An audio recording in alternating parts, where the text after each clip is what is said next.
welcome to my kitchen. So your girl has been feeling very anxious these past couple days because I want to do a better job at taking care of myself when I'm dealing with these sort of heavier emotions. I thought it would be good to take you guys with just like what my night routine looks like when I'm really trying to be gentle for myself and do the things that make me just feel better, feel good. It's dinner time, so I'm going to cook myself some quesadillas. I think one of the ways that I tend to neglect showing myself love, one of the ways that I sort of send a bad message to myself, just that like I'm not important or worth looking after, is how I cook for myself. Like I get really lazy and I make the same meals and I'm not making food special for myself. I'm not treating myself well in that way. So that is something that we're definitely going to take the time to do tonight. Now I feel like I'm in a cooking show. I love that for me. Okay. So I'm actually gonna make a goat cheese quesadillas. Goat cheese is the only type of cheese that I have, and also I really like goat cheese. So I did accidentally put this goat cheese in the freezer, so you know that's not a great look for it, but it's okay. I'm not gonna bother trying to make this whole process look super glamorous, you know? It's gonna be a little messy, I accept that. You know all the hate towards the that girl trend for making things look unrealistically perfect? I get why people are bothered by the trend, but at the same time, I also get why those creators are making content like that. Making things pretty, making things satisfying and aspirational to watch, that's what makes us want to consume content, you know? I like watching videos that scratch the aesthetic part of my brain. So like, I totally understand why creators make content that's really curated like that. And to be honest, if I felt I had the ability to make this process look nice, I would. But I just feel like, you know, I don't think that would really work. Nothing like the smell of gas, am I right? I was listening to Ariana Grande's Thank You Next album on vinyl. I think I might go ahead and play that while I cook this. Can you reciprocate the energy? I don't know if you are feeling me, but for now I don't have time to sit and wait. No, I'm kinda tired of all the wishy-washy. One day you want me and you love me, but the next you say that you just want some space and just some time to focus on yourself. Shit. This actually looks super bomb. Once she was cooked, she had a glow up for sure. I talked about this a little bit in my romanticizing my life video, but watching TV is actually like a super great self-care thing for me. I know for some people it's just like a bad habit or something they do too much, but because it is something that I rarely indulge in, it's become just like a really easy way to show myself care and love, especially when I'm feeling anxious. Just like allowing myself to slow down, not be so obsessed with what I'm getting done and how productive I'm being, and just like take some chill, genuine time for myself. I really like to just sit on my bed, eat dinner, and watch something on Netflix. I know, eating on my bed, I won't lie, it is a little stressful with the white sheets, but we're making it work. Let me show you guys what I'm watching actually, because I started this new Netflix documentary that is super interesting. Actually, I don't think I can show the cover photo, but maybe I'll like pop it up on the screen. But I've been watching The Principles of Pleasure, which is a documentary all about sexuality, specifically female sexuality. They talk about the taboos, they talk about the science of it, they talk about, I can't say that, oh my God. Something that's been a really big part of my life recently is just trying to like unlearn all of the shame that I've carried with me without even really realizing it. I would definitely recommend it. I've been thoroughly enjoying it so far.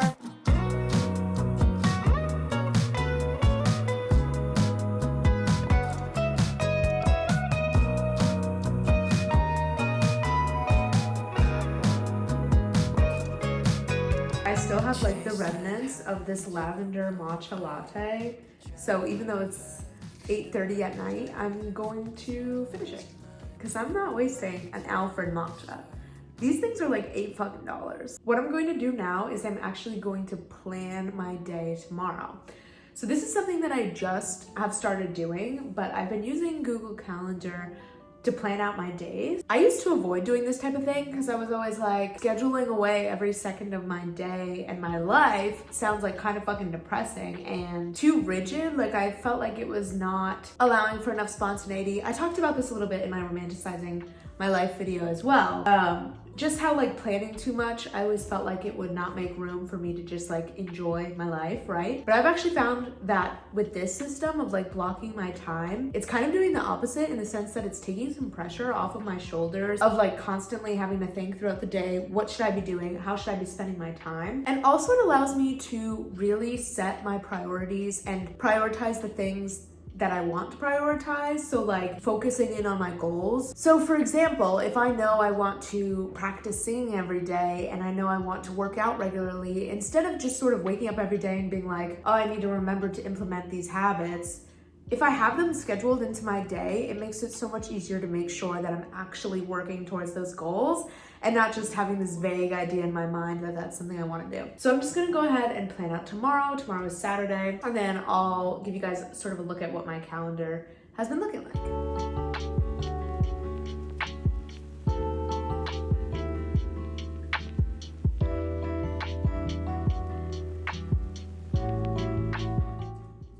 Okay, I think I have my schedule all set up. I will show you guys. Okay, so this is what my Google Calendar is looking like. Let's see, there's gotta be a way for me to get closer to Saturday. There we go.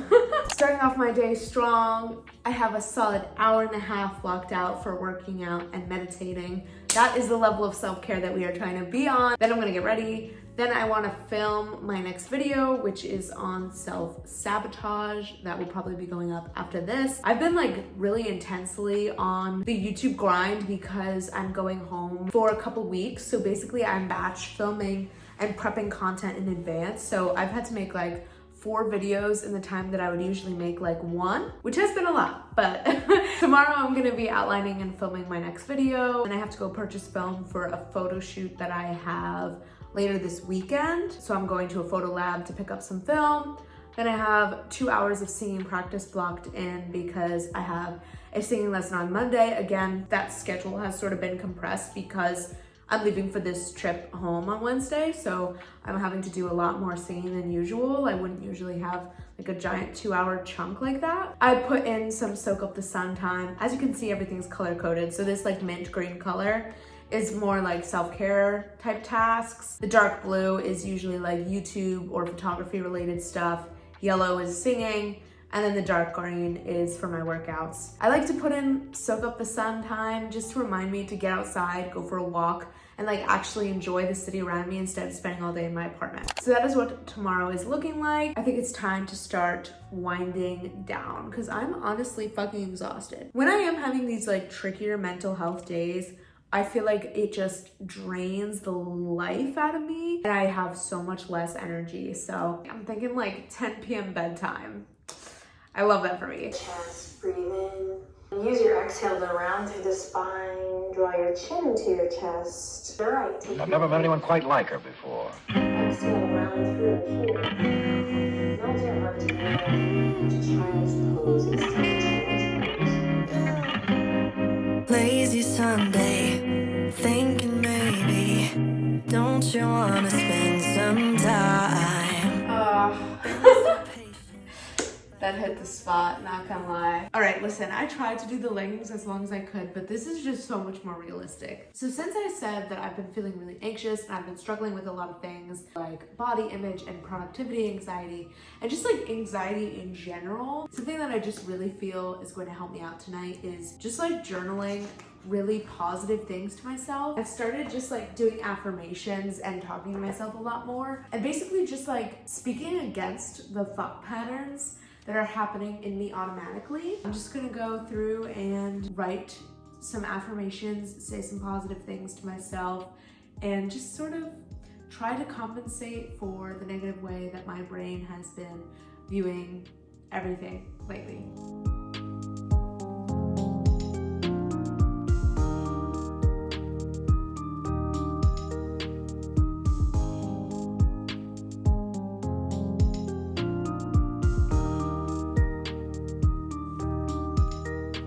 I'm going to read some of these affirmations because I actually really liked the ones that I wrote. And maybe hearing these can offer you guys a little bit of mental therapy as well. You are worthy of abundant love, money, and opportunity. Everything about the version of myself that exists in this moment is valid and lovable. I am prepared for and deserving of the opportunities that are entering in my life.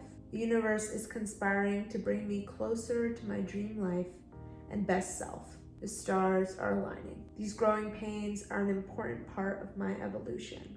Money comes to me easily from a variety of sources in increasing quantities. I am safe, I am loved, I am beautiful just as I am. So cute. Affirmations is one of the practices that I have found most difficult to actively incorporate into my life. It's just not something that I naturally find myself wanting to do in the same way that I like sort of look forward to like yoga and stuff now. But every time I do it, I feel better. And I think especially living alone, where so much of my day is spent in silence and with my thoughts just like running like a little hamster wheel, being able to actively decide what thoughts are in my mind and choose better beliefs and choose better words is just gonna be so transformative. I'm gonna read these over a couple more times. And then it's time for skincare. I changed sweatshirts because I did not feel like it would be smart to do my skincare in a cream sweatshirt. First things first, I'm gonna clip my hair up and let's walk through my go-to skincare. All right, starting with this glorious product right here. This is the Kale and Green Tea Spinach Vitamins Superfood Cleanser by Youth to the People. I literally swear by this product, and I have super picky, sensitive skin, and this does wonders for me. Smells great, not too heavy, literally no complaints. It is definitely my go-to. I've bought in refills several times now. I will have the links to all of these products down below in case you want to cop any of them. So this is literally all I use to cleanse my face. I obviously don't use makeup wipes to take my makeup off because they're fucking horrible for your skin. It is honestly very rare that I break this little bottle out because it is intense. But this is The Ordinary's AHA 30% plus BHA 2% peeling solution. Basically, it's just a really intense exfoliating serum type product. It looks like blood. It burns a lot of people's faces, but it's supposed to be good for your skin. Because this product is on the more intense side, I don't think I'm gonna like put it all over my face.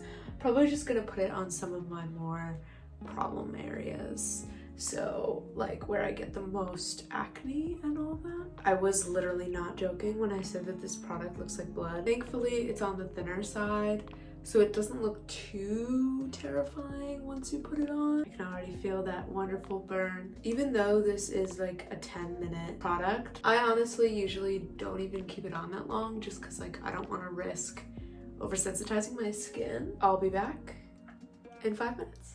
I'm gonna try to finish off this matcha, obviously with a straw because there's no way in hell I'm gonna risk getting this shit in my mouth.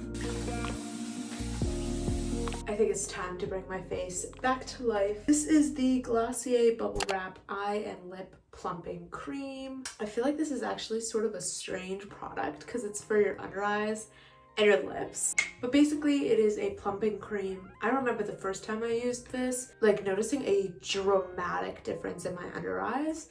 Like to the point where when I woke up the next morning, they were just like super tight and like the skin felt like it had just been like pulled, and I was amazed. I'll also like tap it on the top of my eyes too, just like this whole eye area, honestly. Okay, next we are using this bad boy. I literally swear by this moisturizer. It is the CeraVe Daily Moisturizing Lotion for normal to dry skin. Like I said, my skin is picky as hell, but this has never failed me. It was literally recommended to me by my allergist, so I trust this product with my life. Okay, so quick close-up of how my skin looks. Hello. I have a couple breakouts going on right now, but like it's nothing that severe by any means. Okay, final step is I'm going to use the Bite Beauty Agave Intensive Lip Mask in the shade Buzzed. I Live and die for this. This is another one that I have repurchased on repeat. It just has the most beautiful like champagne rosy color that for me is like perfect. Like I put this on top of my lip products. I wear this all the time. It's like, I can't say enough good things about this product. Okay, that is it for my skincare. I hope you guys enjoyed spending an evening with me. It felt really good to focus on these very healing, mindful practices and just sort of spend some time with myself. I hope you have a wonderful day, a wonderful night, and I love you guys. Bye. Talk to me. Let's start a conversation. When you spend your time with me, you speak.